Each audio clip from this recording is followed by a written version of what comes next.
Hiring trend में बात करें तो आने वाले दिनों में एलजीबीटीक्यू और साथ ही पीडब्ल्यूडी यानी कि पर्सन विद डिसेबिलिटीज को लेकर जो हायरिंग कंपनियां हैं काफी एक तरह से पॉजिटिव नजर आ रही हैं और कई सारी कंपनियों ने हाल में इस तरह के जो खासतौर से एलजीबीटीक्यू कम्युनिटी से और साथ ही साथ पर्सन विद डिसेबिलिटीज को हायर किया है और स्किल्ड जॉब में हायर किया है। और किस तरह से हायरिंग प्रोसेस चल रही है इन वर्गों को लेकर, इन कैटेगरीज को लेकर हमारे साथ बातचीत करने के लिए मार्चिंग शिप की सीईओ सोनिका एरन जी है। मैम, सीएनबीसी आवाज में आपका बहुत बहुत स्वागत है।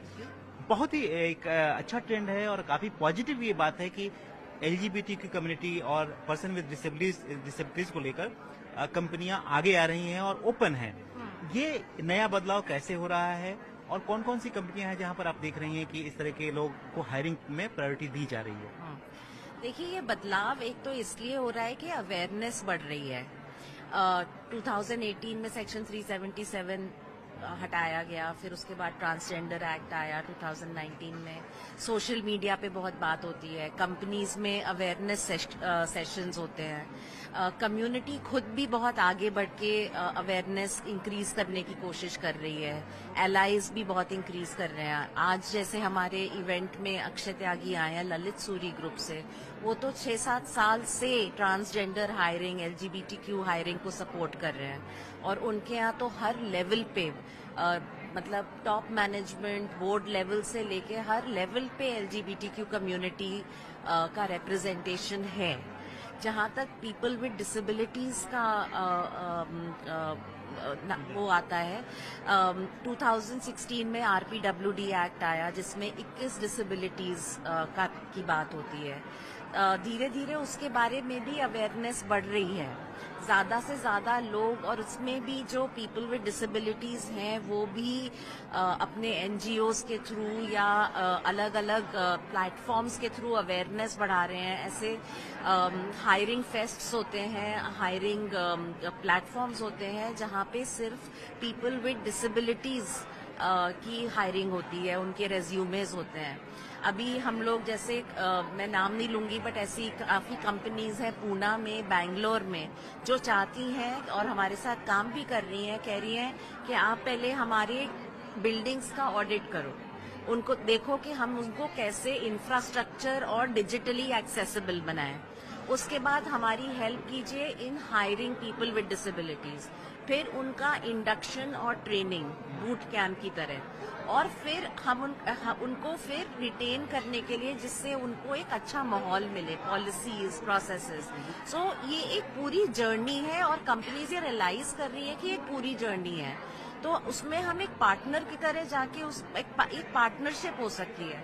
तो आई थिंक ये एक बहुत अच्छा मूव है जहाँ पे कंपनीज रियलाइज कर रही हैं कि अगर हमारा कस्टमर भी एक पर्सन विद डिसेबिलिटी हो सकता है तो हमारी सेल्स टीम में, मार्केटिंग टीम में, इनोवेशन टीम में, R&D टीम में भी उनका रिप्रेजेंटेशन होना चाहिए। मैं फिर से आपको बात करूंगा एलजीबीटी, क्योंकि आपने बताया कि कुछ कंपनियां इसके लिए हर लेवल पे एम्प्लॉय करके रखी, जैसे अपने ललित सूरी ग्रुप का नाम लिया, और भी कोई कंपनी है जो हाल फिलहाल में इस तरह के एलजीबीटी खासतौर से कम्युनिटी को हायर किया?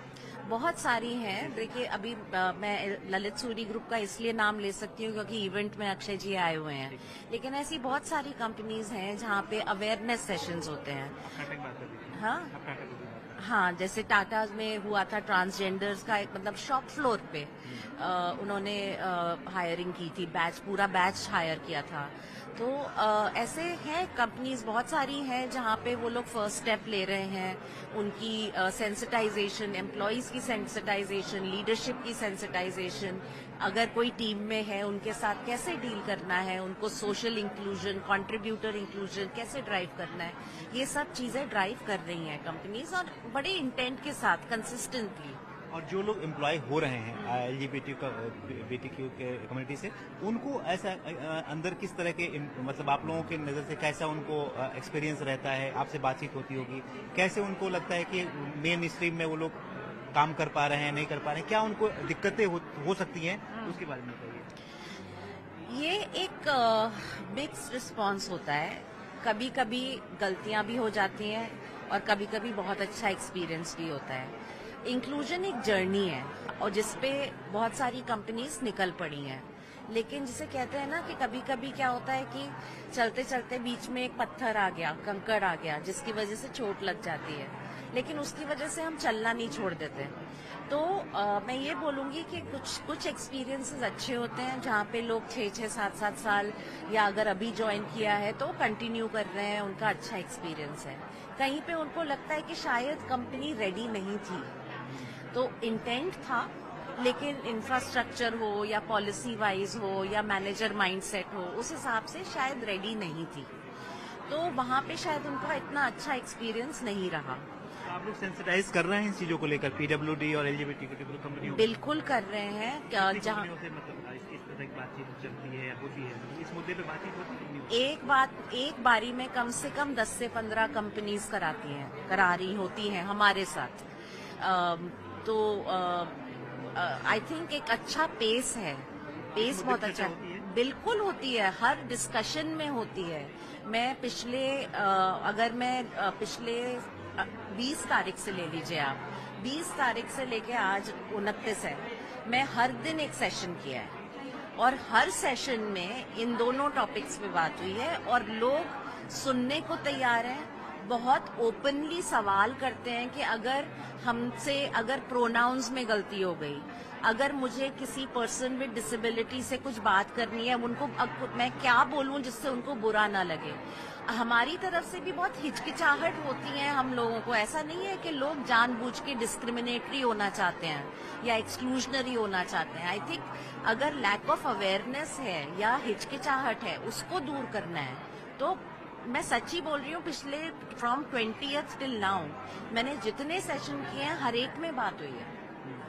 तो कंपनियों में इस तरह का कोई कह सकते हैं कोई वर्कशॉप वगैरह कुछ ऑर्गेनाइज बिल्कुल होते हैं। मैनेजर्स के लिए सेंसिटाइजेशन होता है, लीडर्स के लिए सेंसिटाइजेशन होता है, इवन जो एम्प्लॉयज होते हैं फ्रॉम एलजीबीटीक्यू या पीडब्ल्यूडी, उनको भी ये बोला जाता है कि देखो सामने वाले को शायद नहीं पता होगा, आप उनको बता दो कि आपकी क्या नीड है, राइट। तो अगर आप भी ट्रांसपेरेंटली आगे आओगे तभी अगले को पता चलेगा, ठीक है। तो कभी कभी जैसे हिडन डिसेबिलिटी होती है, अगर किसी को एडीएचडी है या डिसलेक्सिया है तो नहीं पता चलेगा ना, और अगर आप बताएंगे भी नहीं तो नहीं पता चलेगा।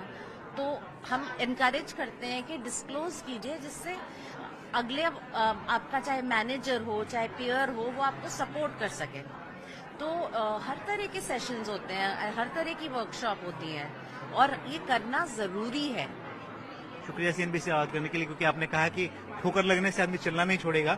इसी नोट पर काफी अच्छी बात आपने कही और उम्मीद करते हैं कि आने वाले दिनों में इस तरह के हायरिंग्स और ज्यादा होंगी और लोग मेन स्ट्रीम में आएंगे। Fingers crossed. Thank you very much.